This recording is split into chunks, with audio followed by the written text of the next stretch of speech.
Bonjour, on va faire une vidéo sur la fin des temps et notamment sur le fait de passer à travers les tribulations. Donc on ne sait pas quand la fin viendra, ça peut très bien venir pendant notre vie. Et donc il est important de savoir ce que dit la Bible par rapport à la fin des temps. Et on va voir trois catégories de personnes par rapport au sujet de passer à travers les tribulations.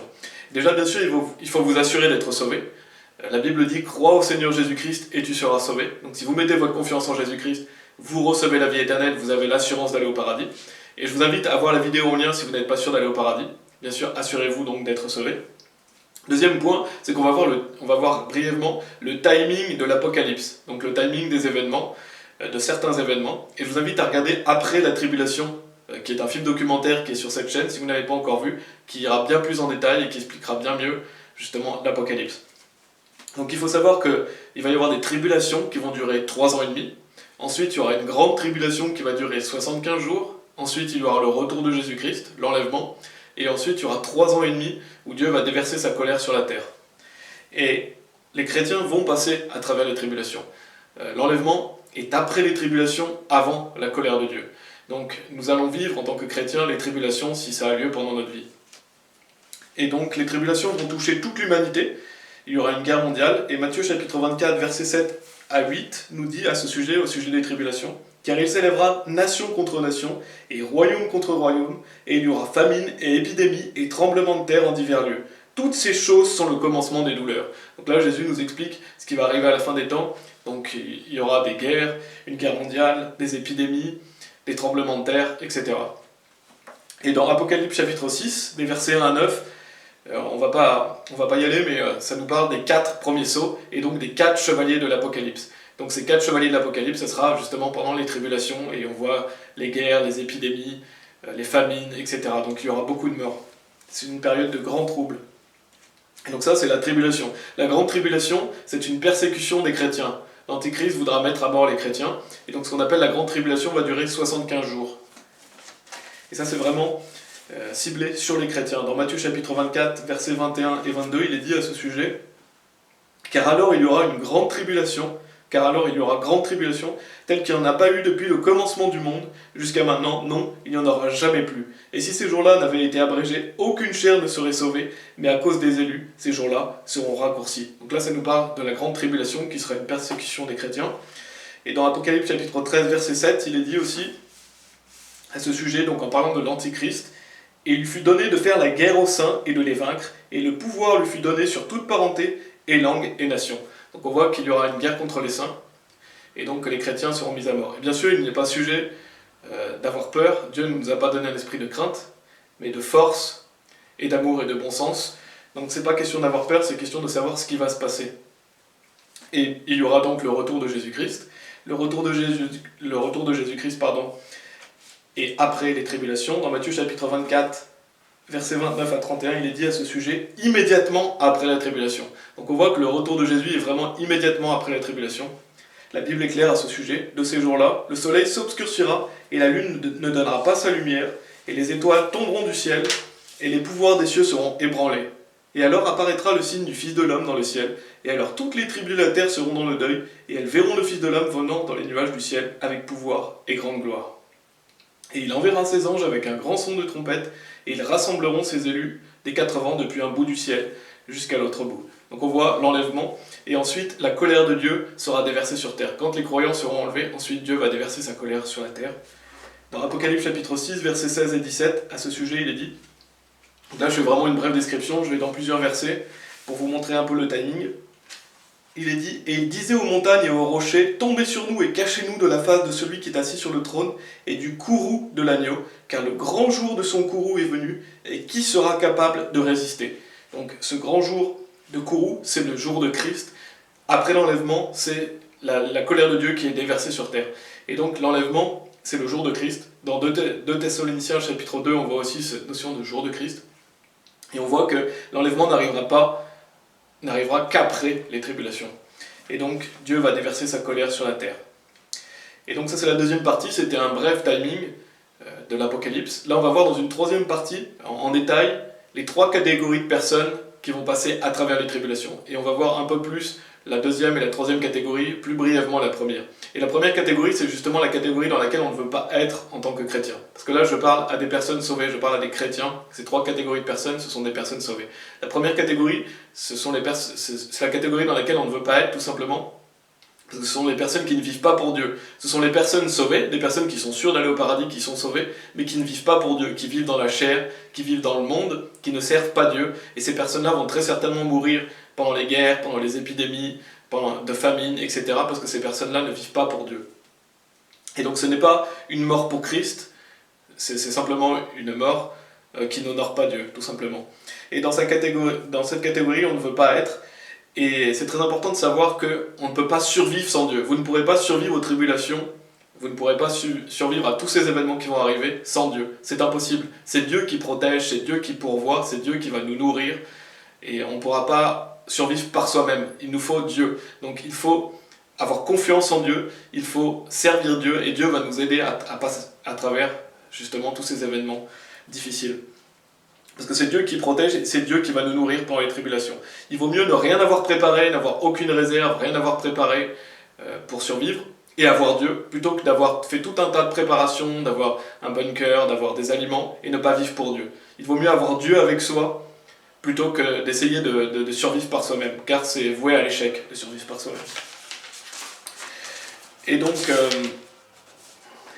et bien sûr, le problème, c'est pas d'être prévoyant, c'est très bien d'être prévoyant, le problème, c'est de vouloir survivre sans Dieu. Ça, c'est un gros problème. De croire qu'on peut survivre sans Dieu, de croire qu'on peut survivre sans servir Dieu. Ça, c'est un gros problème. C'est impossible de s'en sortir par soi-même.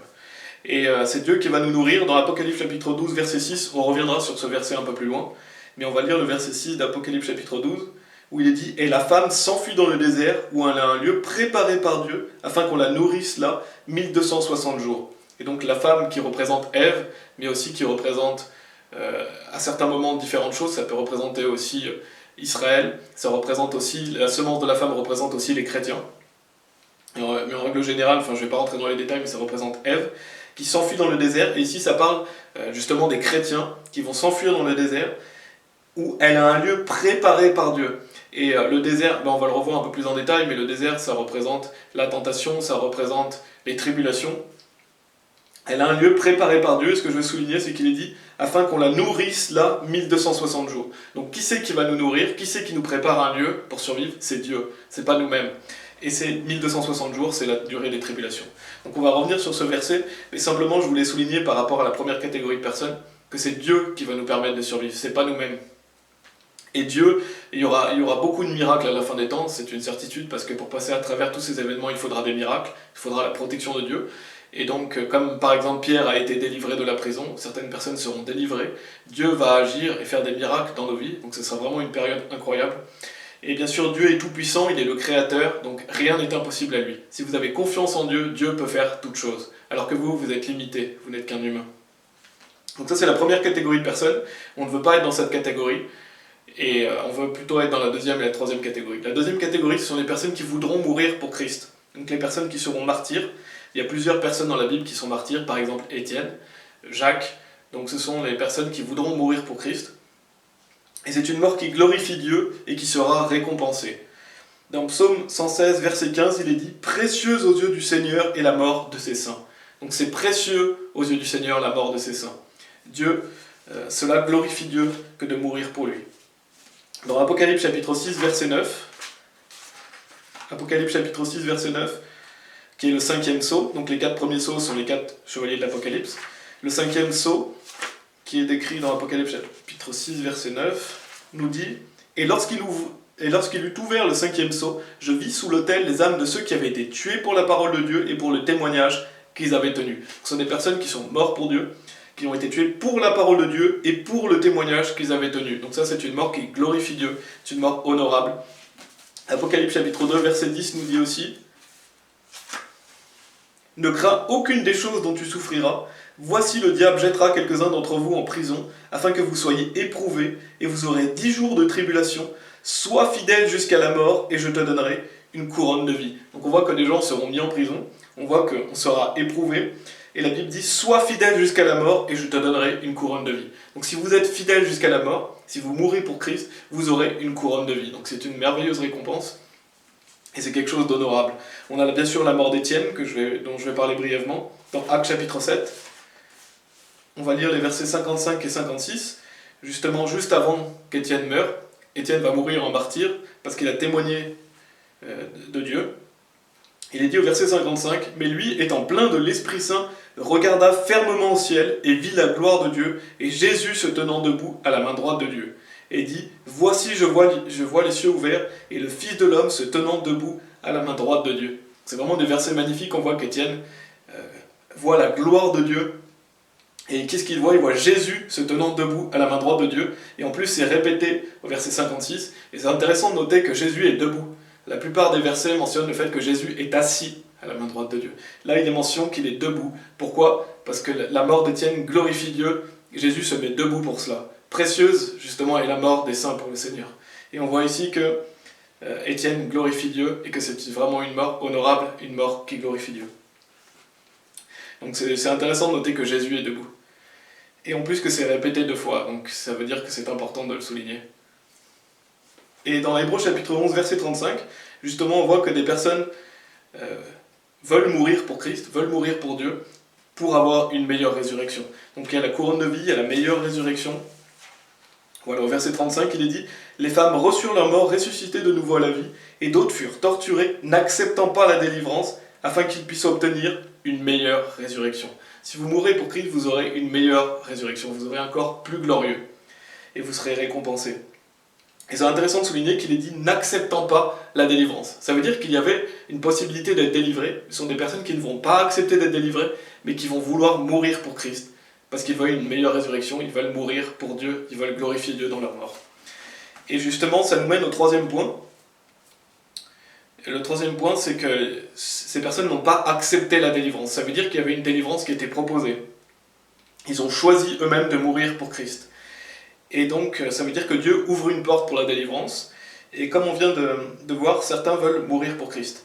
Et donc, la 3e catégorie de personnes, c'est justement être vivant au retour de Jésus-Christ. Ce sont des personnes qui voudront être délivrées et qui voudront être vivants au retour de Jésus-Christ. Donc ça, c'est la 3e catégorie de personnes. La première, ce sont les personnes qui vont mourir simplement d'épidémies, de famine, dans les guerres. Donc ce sont des chrétiens qui ne vivent pas pour Dieu.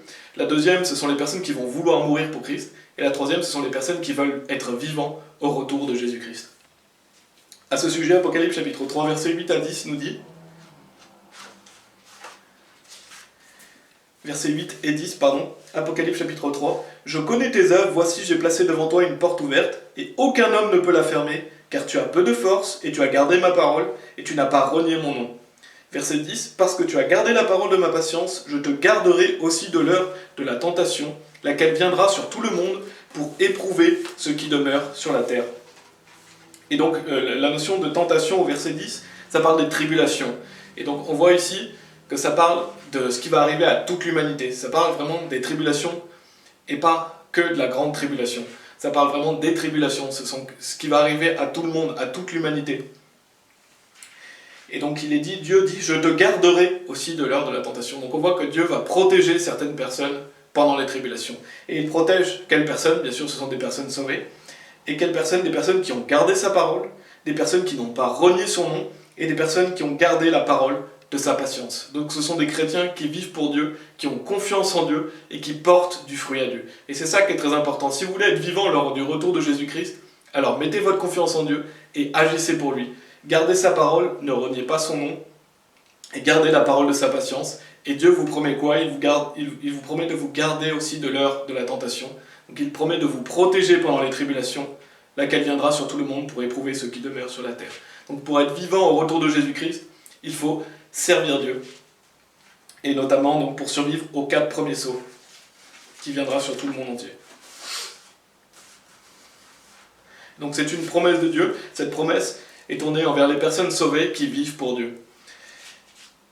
Et Matthieu chapitre 24, verset 13, on va lire Matthieu chapitre 24, verset 13, qui nous dit « Mais celui qui endurera jusqu'à la fin, celui-là sera sauvé. » Et donc c'est un verset qui montre que si vous endurez jusqu'à la fin, pendant la période de tribulation, vous serez sauvé physiquement, vous serez vivant lors du retour de Jésus-Christ. Vous serez délivrés des événements à venir. Et beaucoup de faux prophètes utilisent ce verset pour dire « Ah, voyez, il faut garder les commandements de Dieu, il faut être fidèle jusqu'à la fin, sinon vous n'êtes pas sauvés au niveau de votre âme, sinon vous n'allez pas aller au paradis. » C'est un salut par les œuvres. Ce verset ne parle pas du salut de l'âme, ça parle du salut physique. Quand il est dit le mot sauvé, il faut bien regarder le contexte. Est-ce que ça parle du salut de l'âme ou est-ce que ça parle du salut physique? Ici, ça parle d'être vivant physiquement, ça ne parle pas du salut de l'âme. Le salut de l'âme, vous croyez en Jésus-Christ, vous avez la vie éternelle, vous êtes passé de la mort à la vie, vous êtes sûr d'aller au paradis. Donc le salut ne dépend pas de votre fidélité à Dieu, ça dépend de la fidélité de Dieu. Si vous croyez en Jésus, Dieu est fidèle, vous êtes sauvés. Donc ce verset ne parle pas d'être sauvé pour aller au paradis, ça parle d'être sauvé des tribulations, des persécutions, c'est un contexte de fin des temps, afin d'être vivant lors du retour de Jésus-Christ. Et comment on en est sûr que ça parle de ça? Verset 22, « Et si ces jours-là n'avaient été abrégés, aucune chair ne serait sauvée. Mais à cause des élus, ces jours-là seront raccourcis. » Donc on voit bien que ça parle du fait d'être sauvé physiquement, aucune chair.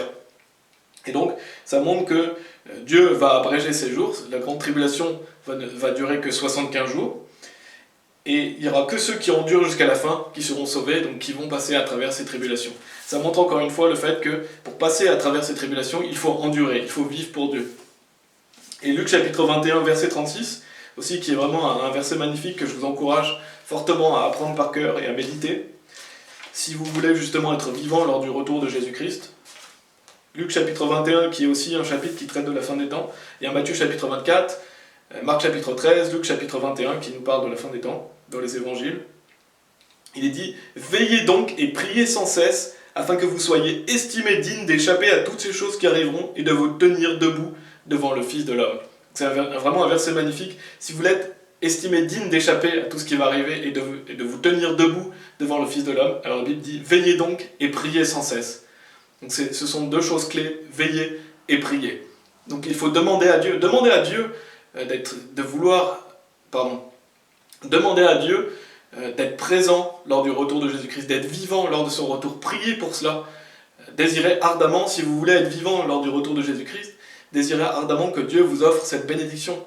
Demandez à Dieu d'être vivant. Et il faut aussi veiller, c'est-à-dire vivre pour Dieu. Le fait de veiller, c'est de tenir ferme dans la foi, c'est d'avoir confiance en Dieu, c'est de vivre pour Dieu, c'est de lui porter du fruit, d'aller faire de l'évangélisation, de vivre pour lui, même dans des événements difficiles, et de témoigner de lui. Et donc c'est très important, veiller et prier sans cesse. Si vous voulez être estimé digne d'échapper aux tribulations, à la grande tribulation, et d'être vivant lors du retour de Jésus-Christ, alors demandez à Dieu et agissez en conséquence. Et ça c'est très important. Et donc dans 1 Corinthiens chapitre 16, verset 13, par rapport à cette notion de veiller, parce qu'il dit veiller et prier sans cesse, 1 Corinthiens chapitre 16, verset 13, il est dit veillez, tenez ferme dans la foi, comportez-vous comme des hommes, soyez forts. Et je lis ce verset parce qu'il est dit veillez, tenez ferme dans la foi, comportez-vous comme des hommes, soyez forts. Donc on voit cette notion de veiller. Et il y a plusieurs versets qui parlent de watch dans le King James, c'est veiller. Et c'est beaucoup relié à tenir ferme dans la foi, c'est beaucoup relié à la foi, parce que pour veiller, pour servir Dieu, il faut avoir confiance en lui, le juste vivra par la foi. Donc il faut avoir confiance que Dieu vous protège pendant ces événements, confiance que Dieu agit avec vous, et ainsi vous porterez du fruit à Dieu. On va lire Apocalypse chapitre 12, verset 6 aussi, donc on a lu tout à l'heure pour y revenir, par rapport justement aux personnes qui vont passer à travers les tribulations et qui seront vivants au retour de Jésus-Christ, le fait de vouloir être dans cette catégorie de personnes. Apocalypse chapitre 12, verset 6, on avait lu « Et la femme s'enfuit dans le désert où elle a un lieu préparé par Dieu afin qu'on la nourrisse là 1260 jours. » Et donc, on voit que c'est Dieu qui nous prépare un lieu, c'est Dieu qui va nous protéger pendant ces tribulations, et il est dit afin qu'on la nourrisse. Qui va nous nourrir pendant les tribulations? C'est Dieu. C'est pas vous-même en vous faisant un stock de nourriture, en essayant de survivre, parce que ce sera la guerre, ce sera vraiment un moment difficile, et ça va durer 3 ans et demi. C'est Dieu qui va vous nourrir. Et donc là, ça parle des croyants. Le désert, donc, ça symbolise les tribulations, justement, ça symbolise la tentation. Et le fait d'être nourri, c'est le fait que Dieu va nous nourrir, nous donner notre nourriture, mais aussi nous permettre d'être habillés, d'avoir un lieu où résider, qui va prendre soin de nous tout simplement en fait. Comme Élie avec les corbeaux, Dieu va nourrir Élie avec les corbeaux, donc Dieu va faire des miracles aussi à la fin des temps pour nous nourrir, de même qu'il a nourri aussi les enfants d'Israël dans le désert, et on voit la similitude ici, le désert, et aussi que les enfants d'Israël étaient dans le désert, et bien sûr on voit que ceux qui se rebellent contre Dieu, ceux qui n'ont pas confiance en Dieu, ne vont pas aller dans la terre promise. Et ça peut symboliser aussi le fait que ceux qui n'ont pas confiance en Dieu pendant les tribulations, ceux qui essayent de se débrouiller eux-mêmes, qui ne vivent pas pour Dieu, ne vont pas être vivants lors du retour de Jésus-Christ. Parce que c'est le fait, dans l'Ancien Testament, il rentrait dans la terre promise. Là, on pourrait symboliser le fait d'être vivant et rentrer au paradis en étant vivant, c'est-à-dire ne pas connaître la mort physique. Donc ça peut être comparable. Ceux qui avaient confiance en Dieu à l'époque d'Israël, donc quand ils étaient dans le désert, sont rentrés dans la terre promise en étant vivants. De même, ceux qui ont confiance en Dieu et qui servent Dieu pendant les tribulations vont rentrer au paradis en étant vivants. Donc c'est important de le souligner. C'est très important que vous ne murmuriez pas contre Dieu, que vous ayez foi en Dieu, que vous ayez confiance en lui pendant ces événements difficiles qui vont arriver. Et c'est la clé. La clé, c'est la confiance. Comme un enfant a confiance dans ses parents, un enfant a confiance que ses parents vont lui apporter à manger, vont prendre soin de lui, vont le protéger. De même, on doit avoir cette confiance en Dieu qui va prendre soin de nous et nous protéger pendant ces événements. Et donc, pour faire un résumé, on ne veut pas être dans la première catégorie de personnes, donc les personnes qui vont mourir d'épidémies, de famine, de guerre, qui n'ont pas confiance en Dieu, qui ne vivent pas pour Dieu. Voilà, il faut désirer être dans la deuxième ou la troisième catégorie de personnes. Si vous voulez mourir pour Christ, c'est quelque chose d'honorable. Et ce sont des personnes qui ont témoigné de Dieu, témoigné de la parole de Dieu, qui ont gardé le témoignage de Dieu et qui sont morts pour Christ. Et la troisième catégorie, sont les personnes qui veulent être vivantes au retour de Jésus-Christ. Et ça, pour ça, il faut veiller et il faut prier sans cesse. Donc si vous êtes sauvé, vous êtes sûr d'aller au paradis, Dieu soit loué. Donc le temps que vous êtes sur terre, si vous passez dans les tribulations, alors servez Dieu, amenez le plus de gens possible avec vous au paradis. De toute façon, vous êtes sûr d'aller au paradis. Donc ayez confiance en Dieu, Dieu va vous délivrer, il y aura des miracles, il y aura des exploits pendant cette période de temps. Ce sera vraiment un temps troublé, mais aussi un temps où on pourra faire de grandes choses pour Dieu. Et c'est ça qu'il faut vraiment regarder. Et pour terminer, je vais lire 1 Corinthiens chapitre 15, verset 58, qui nous dit « Par conséquent, mes frères bien-aimés, soyez fermes, inébranlables, toujours abondants dans l'œuvre du Seigneur, d'autant que vous savez que votre labeur n'est pas en vain dans le Seigneur. » Donc soyez fermes, inébranlables, ayez confiance en Dieu, et vous savez que toutes les œuvres que vous faites sont utiles à Dieu, et vous permettront d'être récompensés. Dieu soit loué.